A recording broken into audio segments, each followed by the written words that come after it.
Hello everyone, जय हिंद जय श्री राम। मैं नीतीश कुमार साहू स्वागत करता हूं आपके अपने यूट्यूब चैनल MB20 ट्रेडर पे। तो ये है हमारा एपिसोड 3 जो कि कंटिन्यूशन होने वाला है ऑफ एपिसोड 2। उस पर मैंने बात की थी कि what is mutual fund, why is mutual fund. इस पे मैं आपको बताऊंगा कि आप म्यूचुअल फंड कैसे कर सकते हो और कुछ उस ऐप में जो टेक्निकल टर्म्स यूज हुई हैं वो मैं आपको बताऊंगा कि उसका मतलब क्या होता है, उस ऐप को आप कैसे यूज कर सकते हो, क्या फंड आपको यूज करना है, क्या फंड आपको यूज नहीं करना है। सारी चीजें हम स्टेप बाय स्टेप इस वीडियो में सीखने वाले हैं। तो चलिए स्टार्ट करते हैं। आज का वीडियो लेकर चलता हूं मैं आपको अपने मोबाइल स्क्रीन पे। तो देखिए, ये है मेरी मोबाइल स्क्रीन। यहाँ पर आप देखेंगे सबसे पहले ये धन का प्लेटफॉर्म है। ये मेरे पापा जी का अकाउंट है, बेसिक मेरा ज़ीरोधा पे है, बट मुझे ये ज़्यादा अच्छा लग रहा है और इस पर ही मैं आगे इन्वेस्ट करने वाला हूँ। तो बट मैंने सोचा कि इस पर इन्वेस्टमेंट ऑलरेडी है तो मैं इस पर ही स्क्रीन रिकॉर्ड करके आपको समझाऊँ तो आपके लिए ज़्यादा बेटर रहेगा। ठीक है, तो ये है धन का प्लेटफॉर्म। अगर आप इस पर अकाउंट ओपन करना चाहते हो तो नीचे मैंने डिस्क्रिप्शन में लिंक दी हुई है, आप वहाँ से ओपन कर सकते हो। सिंपल अकाउंट ओपनिंग प्रोसेस है। इस पर आपको कुछ नहीं करना, फॉलो कर लेना। जो भी स्टेप्स आएंगे, आपका मोबाइल नंबर डालने को आएगा, आपका आधार कार्ड, पैन कार्ड, सारी चीज़ें रहेंगी। वेरिफिकेशन होगी, 24 घंटे के अंदर अंदर आपका अकाउंट एक्टिव हो जाएगा।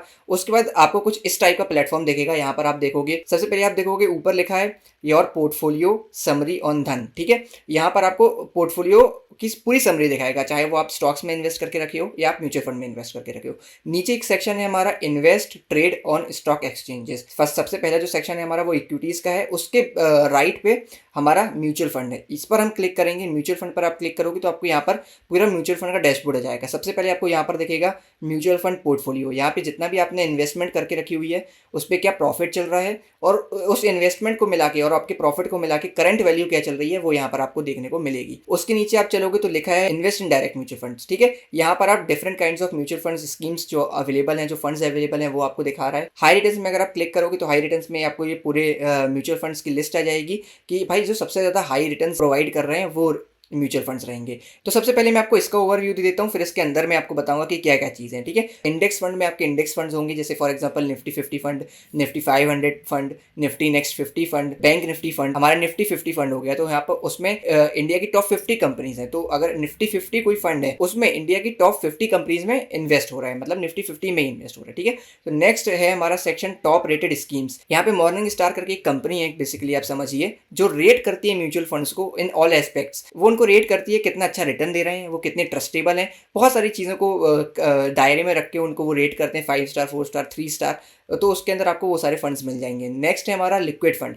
लिक्विड फंड में आप शॉर्ट टर्म या लो रिस्क वाले जो हैं वो फंड्स होंगे, वो आप देख सकते हो। इन्वेस्ट विथ 500 रुपीज़, यहाँ पर आपको फंड्स अवेलेबल होंगे जो 500 रुपीज़ तक का मिनिमम आपको इन्वेस्टमेंट या SIP अलाउ कर रहे होंगे, क्योंकि बहुत से फंड्स ऐसे होते हैं जो 1500 वाले होते हैं, 2000 वाले होते हैं, लेकिन इसमें आपको स्पेसिफिक 500 वाले फंड्स सारे ही मिल जाएंगे। नेक्स्ट है हमारा large cap fund. Large cap में आपको मिल जाएगा कि भाई जो इंडिया की टॉप कंपनीज हैं, ठीक है, बड़ी बड़ी कंपनी जिनसे देश चल रहा है, बेसिकली आप वो समझ लो, जैसे टाटा मोटर्स, रिलायंस, वो इन्फोसिस, बहुत सारी ऐसी बड़ी बड़ी कंपनीज हैं। तो ऐसी कंपनीज लार्ज कैप में आती हैं, लार्ज कैप फंड में आती हैं। वो फंड्स उसमें इन्वेस्ट कर रहे हैं, मतलब उन कंपनीज में इन्वेस्ट कर रहे हैं। नेक्स्ट सेक्शन है हमारा discover by category. Discover by category, जैसे मैंने आपको पास्ट में समझाया कि भाई इक्विटी फंड्स होते हैं, हाइब्रिड फंड्स होते हैं, डेट फंड्स होते हैं, यहाँ पर एक टैक्स सेवर फंड्स भी है। तो ये सारी चीज़ें आप कैटेगरी वाइज यहाँ से जा सकते हो। ठीक है, जो ज़्यादा रिस्क लेना चाहता है तो वो इक्विटी में जा सकता है, टैक्स सेवर में भी जा सकता है, हाइब्रिड में मतलब मीडियम रिस्क वाले जा सकते हैं, टेट में लो रिस्क वाले जा सकते हैं जिनको लो रिस्क लेना है। ठीक है, अब टॉप AMCs। अब AMC क्या होता है? AMC मतलब एसेट मैनेजमेंट कंपनीज। ठीक है, तो यहाँ पर सारी कंपनीज जो अवेलेबल हैं, यहाँ पर आप नीचे क्लिक करोगे व्यू ऑल AMCs ऑन धन। तो जैसे ही आप क्लिक करोगे तो सारी कंपनीज आ गई। तो यहाँ पर ये सारी कंपनीज आ गई। आप इन कंपनीज में भी अगर आप क्लिक करोगे तो आप इनके अंदर जा सकते हो, उनके और भी फंड्स आ जाएंगे। जैसे मान लीजिए ICICI है तो ICICI के small cap, large cap, debt fund, सारे फंड्स उसके आ जाएंगे। ठीक है, नेक्स्ट है हमारा NFOs। NFOs क्या होता है? जैसे IPO होता है, कोई नई कंपनी आती है, हम उसके लिए अलॉटमेंट के लिए अप्लाई करते हैं, वैसे ये NFO है। NFO में जैसे मान लीजिए ये बैंक ऑफ इंडिया का फंड आने वाला है, इसका NFO है, इसका मिनिमम इन्वेस्टमेंट है 5000 रुपये। तो आप 5000 रुपये से इसमें अलॉटमेंट ले सकते हो। अगर इसमें अलॉटमेंट आपको मिला तो वो फंड आपको उस फंड में आपकी इन्वेस्टमेंट हो जाएगी। NFO बेसिकली IPO टाइप ही होता है। ठीक है, नेक्स्ट है हमारा योर SIPs या स्टार्ट SIP। योर SIP क्योंकि मेरी SIP नहीं चल रही, मैंने लमसम इन्वेस्टमेंट किया हुआ है। तो अगर आपकी कोई SIP चल रही होगी तो वो यहाँ दिखेगी। स्टार्ट SIP आपको करना है 100 रुपये पर मंथ से 500 रुपये पर मंथ से, तो वो भी आप जैसे 100 रुपये पे क्लिक करोगे तो वो 100 रुपये वाले जितने आपको अलाउ कर रहे होंगे मिनिमम इन्वेस्टमेंट, वो फंड्स आपके सामने आ जाए। अब नीचे सेक्शन है मैनेज म्यूचुअल फंड अकाउंट। यहाँ पर अगर आपने किसी को बुकमार्क करके रखा है, बेसिकली आपने किसी को फेवरेट करके रखा है, तो यहाँ पर वो सारे फंड्स आ जाएंगे। नीचे उसके नीचे आप देखोगे स्टेटमेंट में आप सारे स्टेटमेंट निकाल सकते हो आपके फंड का। ऑल ऑर्डर आपने कब बाय किया, कब कौन सा सेल किया, तो यहाँ पे सारे आ जाएंगे। इन प्रोग्रेस में कोई चल रहा होगा, इसका मतलब पैसा कटना बाकी होगा या कट रहा होगा, वो ऐड होने वाला होगा, तो जो प्रोसेसिंग चल रही होगी वो इसमें आपको पता चल, तो वो चीज़ आपको इसमें पता चल जाएगी। ठीक है, नेक्स्ट है हमारा बैंक्स और पेमेंट्स। तो यहाँ पर आपने जो भी बैंक्स वगैरह ऐड करके रखे होंगे वो आपको यहाँ पर दिख जाएगा। अब हम चलते हैं ऊपर। तो सबसे पहले आप मोटा मोटा मैंने आपको समझा दिया आपको कहाँ पर कौन से फंड्स देखने को मिलेंगे। तो अब मैं आपको एक फंड समझाता हूँ। तो जैसे कि मान लीजिए आप चाहते हैं कि भाई मैं टॉप रेटेड स्कीम्स में इन्वेस्ट करना चाहता हूँ कि भाई जो वेरीफाइड है मॉर्निंग स्टार से। ठीक है, तो आपने उस पर क्लिक किया। अब आप उस पर आएंगे तो यहाँ पर इक्विटी का ऑप्शन दिख रहा है, इक्विटी लिखा हुआ है। इस पर जैसे ही आप क्लिक करेंगे तो नीचे आपको tax saver fund, hybrid fund, debt fund ये आपको मिल जाएंगे। अब मान लीजिए आप मेरी एज के हैं, मेरी एज का बंदा आराम से रिस्क ले सकता है और लेना ही चाहिए। तो यहाँ पर आते हैं, फॉर एग्जांपल इक्विटी में आते हैं। इक्विटी में आप लार्ज कैप पर जाओगे। लार्ज कैप में वो कंपनीज आएंगी जो जिनसे मैंने आपको बताया देश चल रहा है। फ्लेक्सी कैप मतलब फ्लेक्सी कैप जो आपको स्मॉल कैप में भी पैसा डाल रही है, मीडियम कैप में भी पैसा डाल रही है, और जो लार्ज कैप बड़ी कंपनियों में भी डाल रही है। मतलब बेसिकली आप ये समझो, जो छोटी कंपनीज में पैसा डाल रही है, जो मीडियम कंपनीज में पैसा डाल रही है, और जो बहुत बड़ी कंपनीज में भी पैसा डाल रही है, तो उसमें फ्लेक्सी कैप में ये सारे फंड्स आ जाते हैं। ठीक है, अब mid cap funds, mid cap में मतलब जो मीडियम कंपनीज हैं, उनमें जो ना ज़्यादा बड़ी हैं ना ज़्यादा छोटी कंपनीज हैं, और about to become large cap, मतलब ये कंपनीज हो सकता है लार्ज कैप में भी आगे चलकर शामिल हो जाएं, तो इसमें वैसी कंपनीज रहती हैं। स्मॉल कैप मतलब जो छोटी कंपनीज। स्मॉल कैप में रिस्क भी ज़्यादा रहता है लेकिन उसमें रिटर्न भी उतना ही अच्छा रहता है। स्मॉल कैप में बेसिकली क्या होता है, छोटी छोटी कंपनीज होती हैं, क्योंकि इनके बढ़ने के पोटेंशियल उतना ही ज़्यादा रहता है, इसलिए इसमें ग्रोथ अच्छी आपको मिल जाती है, लेकिन इसमें रिस्क भी उतना ही रहता है। ठीक है, तो फिर आप यहाँ से देख सकते हो काफ़ी ज़्यादा और भी हैं। इंटरनेशनल है, जैसे नैस्डैक में अगर आप करना चाहते हो, यूएस के मार्केट में आप इन्वेस्ट करना चाहते हो तो वो भी आप कर सकते हो। सेक्टोरियल के वाइज इन्वेस्ट करना चाहते हो तो वो भी कर सकते हो। हाँ, अब ये चीज़ है जो मैं आपको बोलने वाला था कि भाई आपको किस फंड में इन्वेस्ट करना चाहिए, किस में नहीं, वो सुनिए। अब आप जैसे कि मैंने सेक्टर खोल के रखा। अब सेक्टर में क्या होता है ना, मान लीजिए इस साल इंफ्रास्ट्रक्चर सेक्टर चल गया, मान लीजिए। अब अगर आपने इंफ्रा में इन्वेस्ट किया तो बहुत अच्छी बात है, आपका पैसा बन गया होगा। लेकिन अब क्या, अब अगर आपने फॉर एग्जांपल मैं आपको बताता हूँ, अब आप ये मान लीजिए कि आपने फाइनेंशियल किसी सेक्टर में इन्वेस्ट कर दिया या आपने फार्मा में आपने इन्वेस्ट कर दिया। अब वो अगर फार्मा सेक्टर नहीं चला तो क्या, अगर फार्मा सेक्टर नहीं चला तो क्या, उसमें तो आपका फंड बढ़ेगा ही नहीं, आपका पैसा बढ़ेगा ही नहीं। अब अगर मान लीजिए आपने इंफ्रा में जैसे इन्वेस्ट किया, इंफ्रा नहीं बढ़ा, तो वो पूरे साल नहीं बढ़ा या कुछ महीने ही तक नहीं बढ़ा, डाउन ट्रेंडिंग रहा, तो आपका तो पैसा बढ़ेगा ही नहीं। इसलिए मैं आपको कह रहा हूँ कि सेक्टोरियल वाइज आप मत जाइए। जब तक आपके पास एक्सपीरियंस नहीं है या आपके पास अच्छा रिसर्च नहीं है, तब तक आप स्पेसिफिक सेक्टोरियल वाइज फंड्स में मत जाइए। सेक्टोरियल वाइज फंड्स आपको बहुत अच्छा रिटर्न दे सकते हैं, नो डाउट, लेकिन ये गारंटी नहीं होता कि इस साल अगर उसने 50% दिया तो वो अगले साल भी 50% देगा। हो सकता है वो अगले साल रिटर्न ही ना दे, या हो सकता है वो माइनस में चला जाए इनफैक्ट। तो ये बहुत सारी चीज़ें रहती हैं, ये चीज़ें आपको देखनी रहती है। तो मेरा यही सजेशन रहेगा, अगर आप न्यू है तो सेक्टोरियल वाइज आप छोड़ ही दें। आप लार्ज कैप कंपनीज में आप इन्वेस्ट कर सकते हैं। जैसे मान लीजिए मैं निपॉन का ही ओपन कर लेता हूँ, क्योंकि ये टॉप रेटेड है और हाई रिटर्न भी इसने दिए हैं। या ऊपर लिखा हुआ है Nippon India large cap funds, मतलब लार्ज कैप फंड्स, और यहाँ पर डायरेक्ट ग्रोथ लिखा हुआ है। इसको ज़रूर से देख लीजिएगा, डायरेक्ट ग्रोथ पे ही इन्वेस्ट कीजिएगा। डायरेक्ट ग्रोथ पे क्या होता है, आपका जो पैसा होता है, जो आपका इंटरेस्ट बनता है, वो ही री इन्वेस्ट होकर और आपको इंटरेस्ट उस पर मिलता है। अगर आप डायरेक्ट ग्रोथ पर नहीं जाएंगे, कुछ कुछ फंड्स ऐसे भी होते हैं जो कभी कभी ओपन होते हैं तभी आपको इन्वेस्टमेंट अलाउ करते हैं, और वो बंद हो जाते हैं तब आप उसमें इन्वेस्ट नहीं कर सकते, और उसमें आप एसआईपी नहीं कर सकते, उसमें आपको लमसम ही डालना पड़ता है। इनमें आप लमसम भी डाल सकते हो और एसआईपी भी कर सकते हो, सारे ऑप्शन में अवेलेबल रहते हैं। ठीक है, उसके नीचे है भाई इक्विटी फंड है, लार्ज कैप फंड है। ठीक है, इक्विटी का लार्ज कैप फंड है। यहाँ पर आप ओवरव्यू पे आप आओगे, ओवरव्यू में आपको पता चल जाएगा। यहाँ पर आप देख रहे हो कि 1 महीने में उसने कितना रिटर्न दिया, यहाँ 3 महीने में उसने कितना रिटर्न दिया, 6 महीने में उसने कितना रिटर्न दिया, 1 साल में भाई 36% का रिटर्न दिया है। कौन दे रहा है, कौन बैंक आपको दे रहा है 36% का रिटर्न, आप ये बताइए। ठीक है, 3 साल में उसने कितना रिटर्न दिया और 5 साल में उसने कितना रिटर्न दिया, ये आपके सामने, यहाँ से आप उस फंड के बारे में देख सकते हो। ये तो मैं आपको सिर्फ इसका एग्जांपल दे रहा हूँ, large cap, Nippon large cap का दे रहा हूँ।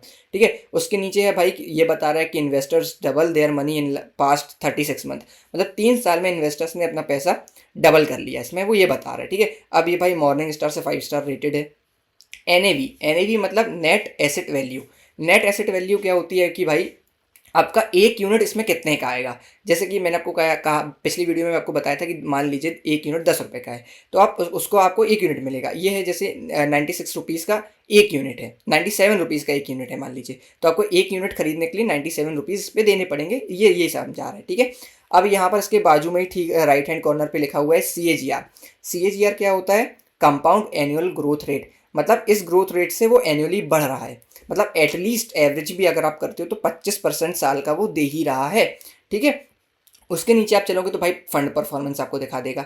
अगर आप 1 लाख रुपए सेविंग्स अकाउंट में रखते हो 1,18,000 ही करके देता है। अगर आप फिक्स्ड डिपॉजिट में रखते हो तो वो 1,32,000 ही करके देता है। वैसे ही अगर आप रेगुलर म्यूचुअल फंड दूसरे किसी म्यूचुअल फंड में रखते हो तो भाई वो ज़्यादा से ज़्यादा आपको 2,10,000 करके देगा। ठीक है, लेकिन अगर आप इस म्यूचुअल फंड में रखते हो और स्पेशली अगर आप धन पे रखते हो तो आपको भाई 2,81,000 इसमें मिलेगा रिटर्न 5 साल में, अगर आप सिर्फ 1 लाख रुपए डालते हो तो भाई कहाँ एफडी में आपका सिर्फ 32,000 आपको मिल रहा है और कहाँ यहाँ पर आपको 1,80,000 रुपये कम से कम मिल जा रहा है, फ़ायदा हो जा रहा है। कहाँ 32,000 और कहाँ 1,80,000, तो ये डिफरेंस है। ठीक है, उसके नीचे अगर आप आओगे तो आप यहाँ से देख सकते हो जो मैंने आपको एसआईपी पे अभी पिछली वीडियो में रिटर्न्स कैलकुलेटर बताया, यहाँ सामने भी बैकग्राउंड में खुला हुआ है, आप उस पर करोगे तो ज़्यादा बेटर रहेगा। ठीक है, तो इस पर हम उतना ध्यान नहीं देते हैं। नेक्स्ट हम देखते हैं स्कीम स्नैपशॉट। स्कीम स्नैपशॉट पे आपको क्या पता चलता है, यहाँ पे मिनिमम अमाउंट कि भाई इतना आपको एसआईपी करना पड़ेगा, मिनिमम आपको 100 रुपये तो लमसम में डालना ही पड़ेगा। अब आता है एयूएम। एयूएम मतलब क्या होता है कि भाई ये फंड टोटल कितना पैसा मैनेज कर रहा है। अब आप देख सकते हो ये फंड 31,800 करोड़ मैनेज कर रहा है। भाई आपका हमारा सबका पैसा मिला के 31,800 करोड़।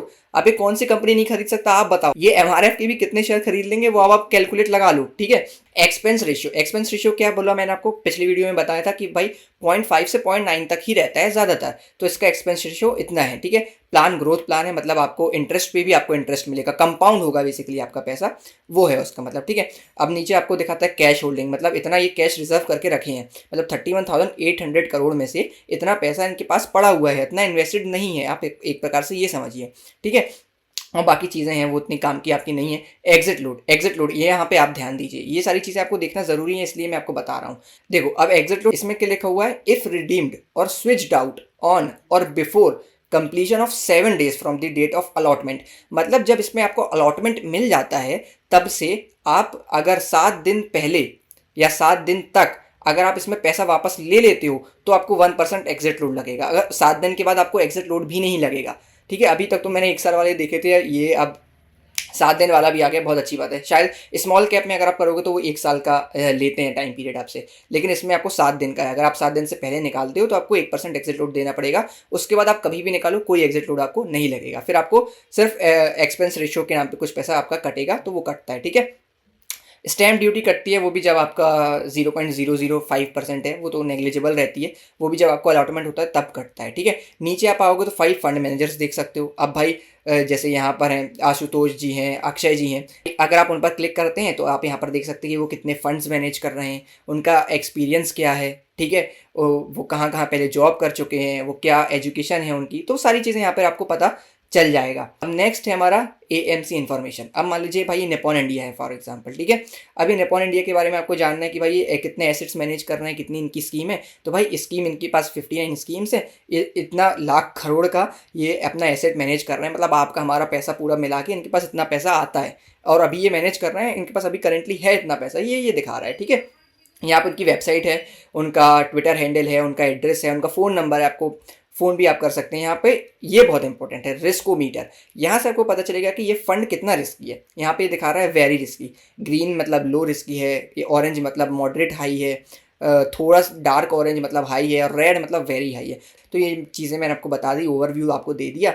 आउट परफॉर्मर्स में आप जाओगे तो यहाँ पर आउट परफॉर्मर्स में आप देख सकते हो कि कौन से ऐसे स्टॉक्स हैं जो आउट परफॉर्म कर रहे हैं, मतलब यहाँ पे सारे स्टॉक्स हैं और आप यहाँ से सारे स्टॉक्स में इन्वेस्ट ना करोगे तो आप इन स्टॉक्स में भी डायरेक्टली आप यहाँ पे इन्वेस्टमेंट स्टार्ट कर सकते हो, इन स्टॉक्स को डायरेक्टली भी आप बाय कर सकते हो। होल्डिंग्स में अगर आप जाओगे तो टॉप रेटेड मतलब सबसे ज़्यादा किस कंपनी में इनका इन्वेस्टमेंट है वो ये बता रहा है। तो भाई एचडीएफसी में है, रिलायंस में है, आईटीसी में, जैसे मैंने आपको बताया लार्ज कैप कंपनीज हैं, तो उसमें ये सारी चीज़ें आ जाती हैं, टॉप कंपनीज इसमें आ जाती हैं। ठीक है, आप इसमें इन्वेस्ट करोगे तो इसमें इन्वेस्ट होना आपका स्टार्ट हो जाएगा।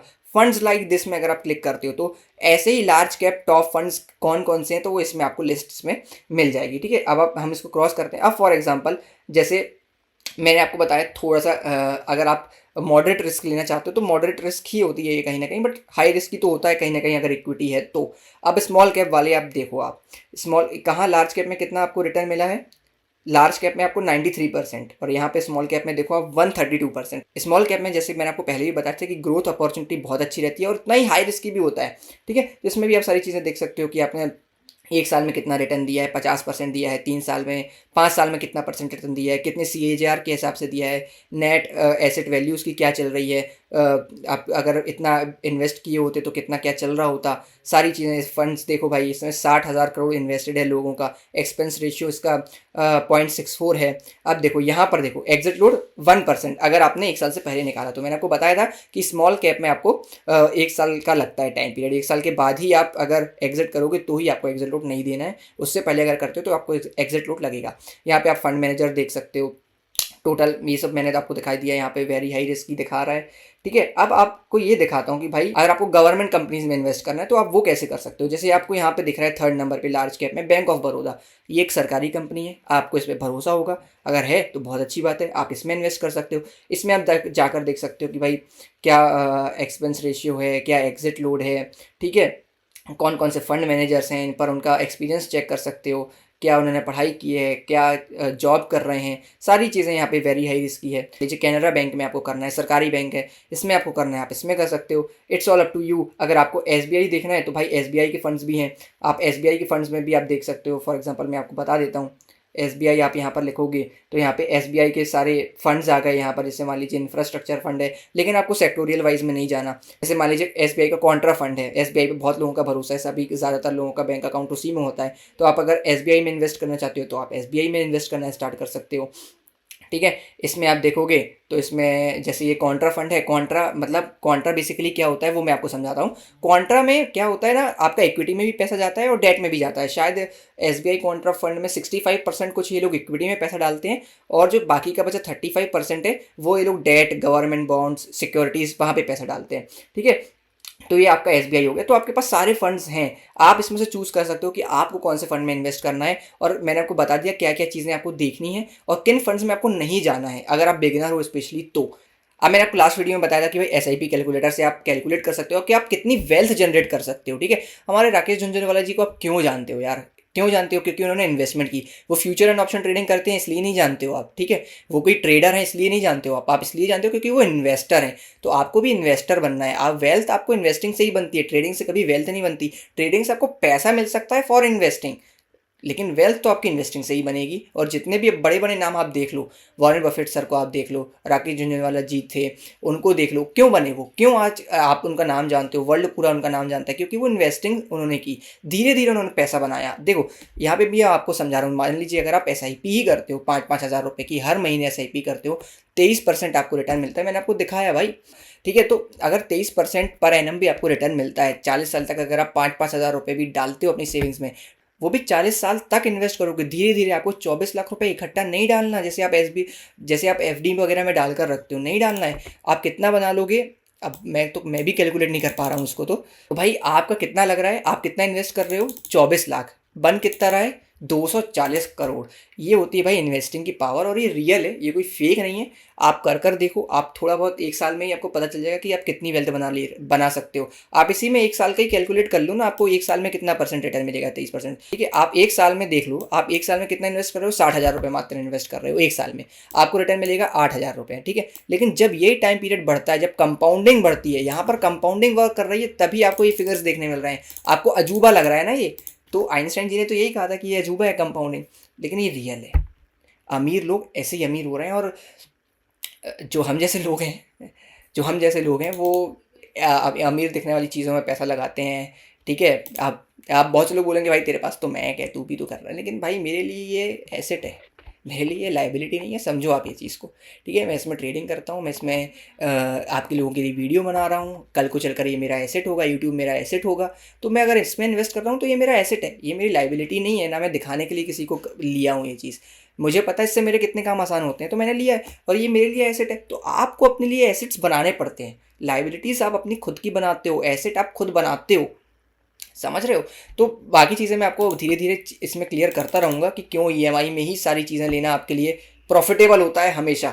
समझना, जो बोलते ना EMI में आईफोन ले लिया, EMI में तूने मैकबुक, भाई मैं तो बोल रहा हूँ तुमसे, आज प्रॉमिस कर रहा हूँ कि मैं हमेशा हर चीज़ EMI में लूँगा, चाहे मैं कितना भी पैसा कमा लूँ इन लाइफ।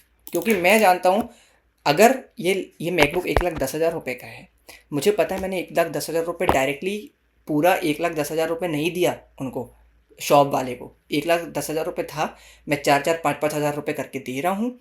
मुझे पता है मैं 1 साल में, या इसकी ईएमआई तो मेरी 2 साल की है शायद, या 3 साल कुछ की है, 2 साल कुछ की है शायद, हाँ 2-3 साल की है। मैं जानता हूँ उस पैसे को, जब तक वो पैसा मेरे पास है, मैं 2-3 साल में उस पैसे को कितना कर लूँगा ये मैं जानता हूँ। मैं कुछ नहीं भी कर लूँगा ना, मैं उस 1,10,000 रुपये को यहाँ डाल दे रहा हूँ ना भाई मेरे, ठीक है? दिखा देता हूँ तुमको, देखो। मैं 1,10,000 रुपये यहाँ डाल दे रहा हूँ ना, और मुझे अगर 23% का इंटरेस्ट मिल रहा है, और अगर जैसे फॉर एग्जांपल 3 साल तक की मेरी ईएमआई है, तो मैं इसमें से 2,04,000 रुपये बना लूँगा भाई। मैं ऑलमोस्ट ना, ये मेरा मैक फ्री है। तो ये चीज़ को समझो आप, और वो जो मैं स्टॉक मार्केट से कमा रहा हूँ वो अलग है। तो ये होता है भाई, जब तक आपके पास फाइनेंशियल लिटरेसी नहीं है ना, आप पढ़कर भी, आप डिग्री लेकर भी आप कुछ नहीं उखाड़ लोगे लाइफ में। आपको फाइनेंशियल प्लानिंग, आपको फाइनेंशियल नॉलेज होना बहुत ज़रूरी है। इसलिए जो ईएमआई में लेता है ना, उसको आप ऐसा वैसा मत समझो, वो बहुत बड़ा आपसे बड़े खेले करके बैठा है लाइफ में। आप ये समझो, आप सिर्फ उसको टीज करते रह जाओगे कि भाई तूने ईएमआई में लिया। जनरली वो फ्री कर ले रहा है कुछ सालों में उस ईएमआई के पैसे से, ठीक है? उस पैसे को सिर्फ म्यूचुअल फंड में डाल दिया ना मैंने, तो मेरा वो मैकबुक फ्री हो गया, आपके सामने दिखा रहा हूँ भाई मैं। तो ये पावर होती है भाई इन्वेस्टिंग की। तो धीरे धीरे आप इन्वेस्टिंग स्टार्ट करो, म्यूचुअल फंड में ही आप स्टार्ट करो, फिर धीरे से आप ट्रेडिंग स्टार्ट कर सकते हो। मैं धीरे धीरे कंटेंट लाऊंगा, ट्रेडिंग का भी लाऊंगा। अभी मैंने आज आपको म्यूचुअल फंड का बताया, अगली बार मैं आपको ईटीएफ्स, और अगर आप एंगेज हो सकते हो मार्केट्स में तो आप कैसे इन्वेस्ट कर सकते हो इन म्यूचुअल फंड्स भी या इन ईटीएफ्स भी।